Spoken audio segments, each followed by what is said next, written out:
Hey guys, it's Joey. I'm really excited to do this next study on Luke 22:39 through 54. I miss you guys a lot. Was really hoping that we would get together sometime soon, but it looks like things are going to be extended for a while.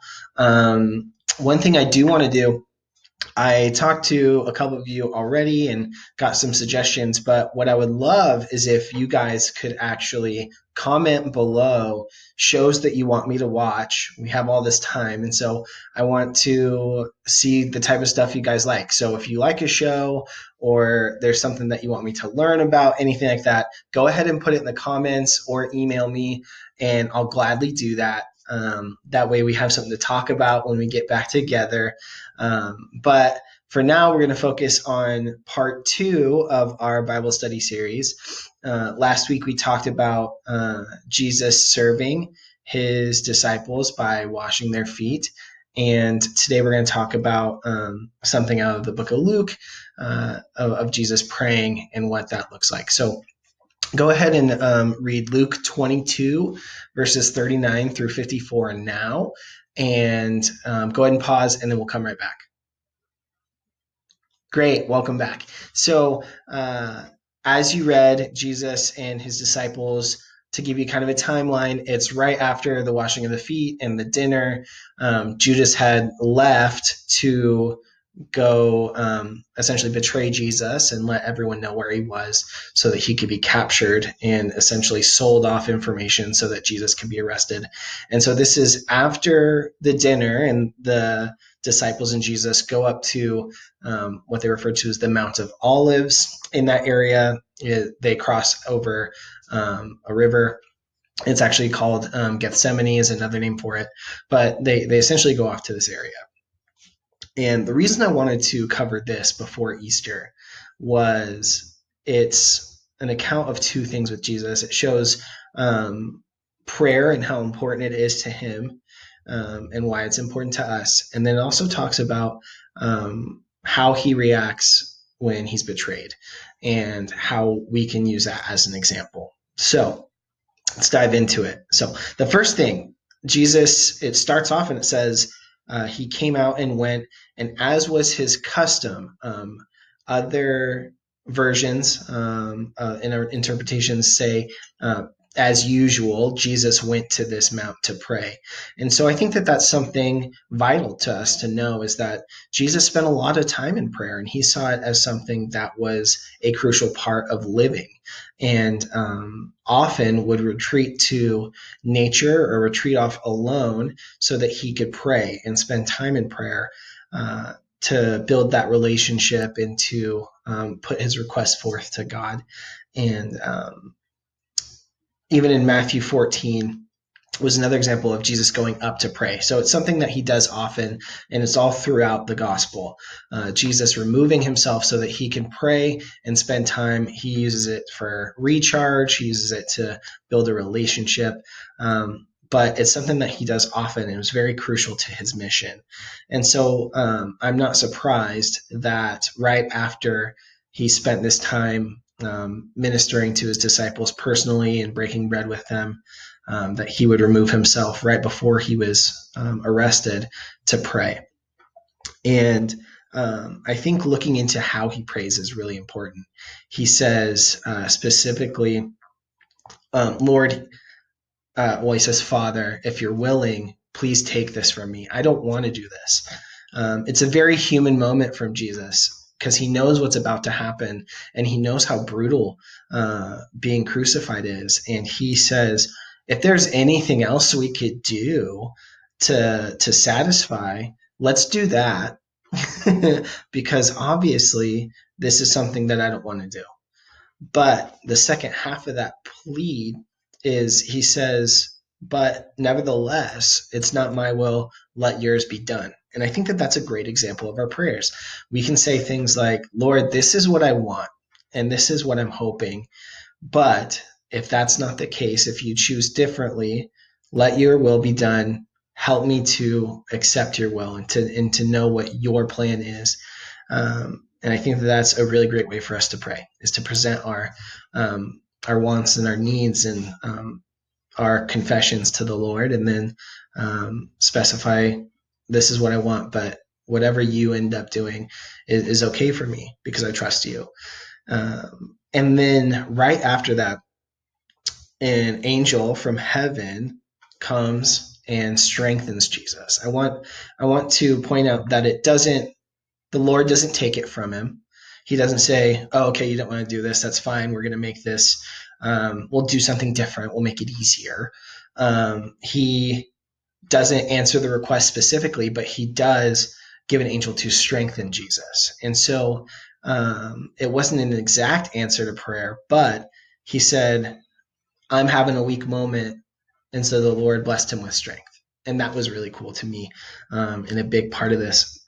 But then right after that, he still was in agony, it says he was in pain from the sorrow of having to do this, and worrying for his life, and know that he's going to go through some pain, and he's feeling a lot of emotions right now, and it even references a metaphor of drops of blood falling to the ground. That's what his sweat was. He was so nervous, he was sweating and so anxious about it. And although it says it was like drops of blood, there are other historical accounts of people actually sweating blood. And so there is a good chance that this is more than just a metaphor and is an actual example of it. But what's important about this is when he's in this agony, even though he's been strengthened, he's still in pain.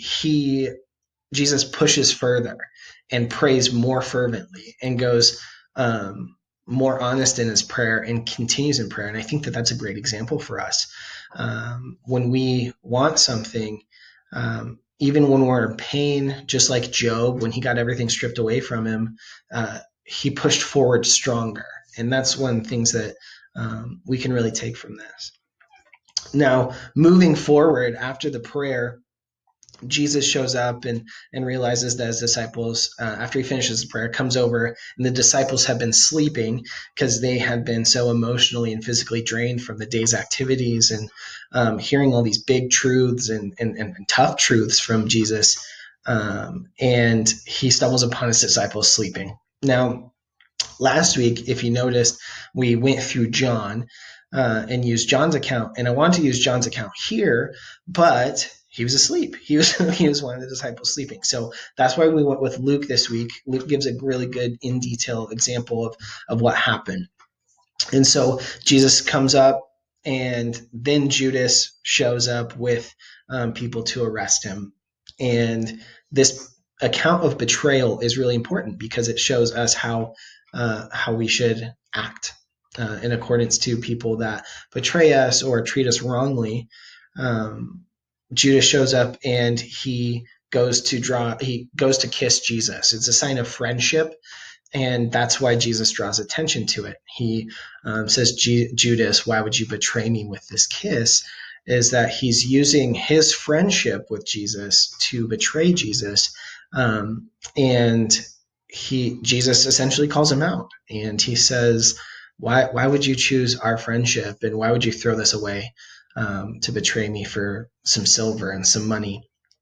And it had to have that sign of a kiss to show the intensity of their relations, the intimacy, the closeness of their friendship. And back then, that was totally okay. I know it's kind of weird to think about dudes kissing each other and people kissing each other now as a greeting of just friends, but back then that was a thing. And so, although it's changed now, it'd be the equivalency of a bro hug or bringing it in tight type of a thing, a show of affection as part of their relationship. And the next part is the officers are closing in on Jesus, and the disciples then say, hey, do you want us to strike them? Do you want us to defend you? And I think that this is a really good moment because it shows the growth of the disciples. Most of the time, they would act out. And this time, they've learned enough from Jesus' teachings of how they're supposed to behave towards people that they actually go, hey, do you want us to protect you? We trust your plan, but also, like, this is not something that we necessarily want. And they know to look to him because he had taught them to turn the other cheek. He had taught them to not act out violently. And all of them except for one of them, who we'll talk about later in other videos, my boy Peter, cuts off someone's ear. Just acts out completely, like wants to protect Jesus, and so he actually cuts someone's ear off. And Jesus's next step is crazy to me. When someone's going to arrest you and you've been betrayed and there's all these emotions, Jesus still had the presence to act out of grace for this person. So this person is an assistant to one of the elders there, to one of the chief priests' assistants, and Jesus picks up his ear and heals the man and connects the ear back and fixes it. Jesus had every opportunity to just let that happen. Most of us would feel like that's justified to just let this guy that was going to arrest Jesus live without his ear. But Jesus still shows grace in this moment where he has all these emotions. And it's also the sign of good faith that, hey, I'm not going to act out violently towards you guys. I'm going to go peacefully with you guys. And so that's why afterwards he goes, he had mentioned, why are you coming after me like I'm a robber or like I am a thief, that you would have to bring all these weapons, like I'm going to push you down or fight you back. In fact, I'll actually heal this guy to show you, like, we'll just go peacefully.